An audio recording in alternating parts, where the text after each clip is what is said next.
Olá, pessoal. Vamos falar aqui da força magnética sobre um condutor retilíneo imerso num campo magnético uniforme. Bom, eu estou aqui na página do professor Francisco Bocafoli. Então, eu queria agradecer aqui esse material muito rico do Física e Vestibular. Então, força magnética sobre um condutor retilíneo num campo magnético. Então, vamos ver aqui as características. Você tem o campo magnético aqui representado por esses vetores em preto.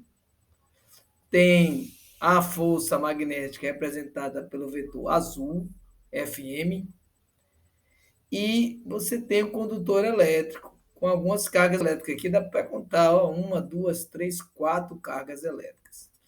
Então, vamos imaginar o que acontece nesse processo. Primeiro, a gente sabe aqui que força magnética é igual a Q vezes V vezes B vezes o seno do ângulo entre velocidade e campo magnético.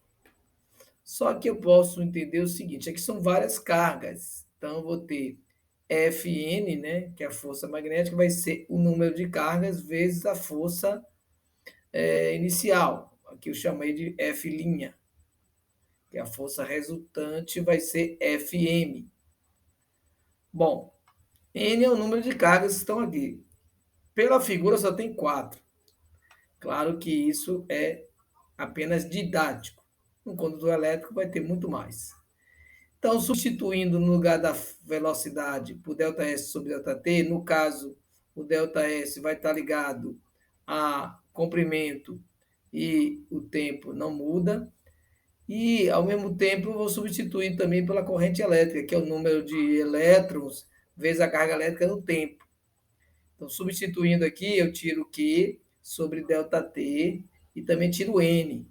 Então, a fórmula vai ficar o seguinte: a força resultante magnética, nesse caso, vai ser vetor campo magnético vezes a corrente elétrica vezes o comprimento vezes o seno do ângulo, que está aqui, o θ.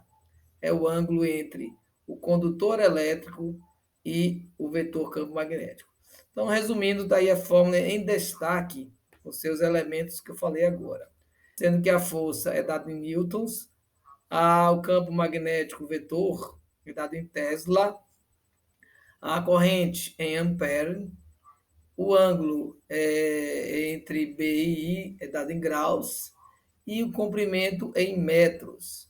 Agora, a direção e sentido dessa força vale a regra da mão esquerda, onde você tem a força no polegar, o indicador é o vetor campo magnético, a corrente elétrica é o dedo médio.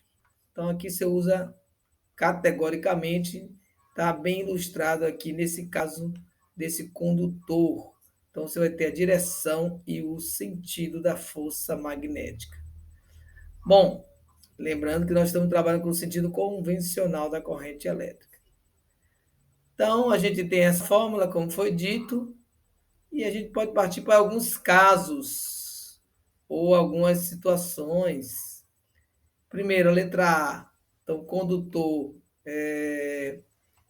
está aqui indicado em vermelho, né? O condutor está com a coloração e o vetor I está interno a ele, com a coloração meio esverdeada. A azul você tem o vetor campo magnético. Como é que fica a nossa mão esquerda aí?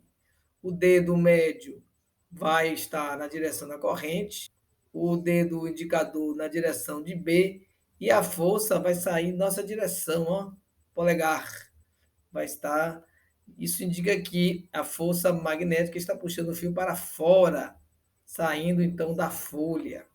O item B, você tem o campo magnético em azul, né, o dedo indicador, o dedo médio apontando para a gente, e a força vai para cima, né? Está puxando o fio que está perpendicular à folha para cima. E para fechar essa última situação, você tem o campo magnético vetor para dentro, então você coloca o dedo indicador para a direita, né? Você vai ter um dedo médio, então a força vai estar indicando para cima. A força está puxando o fio para cima. Então, esses são os casos de um Força magnética sobre um condutor retilíneo imerso num campo magnético uniforme. Até a próxima, pessoal.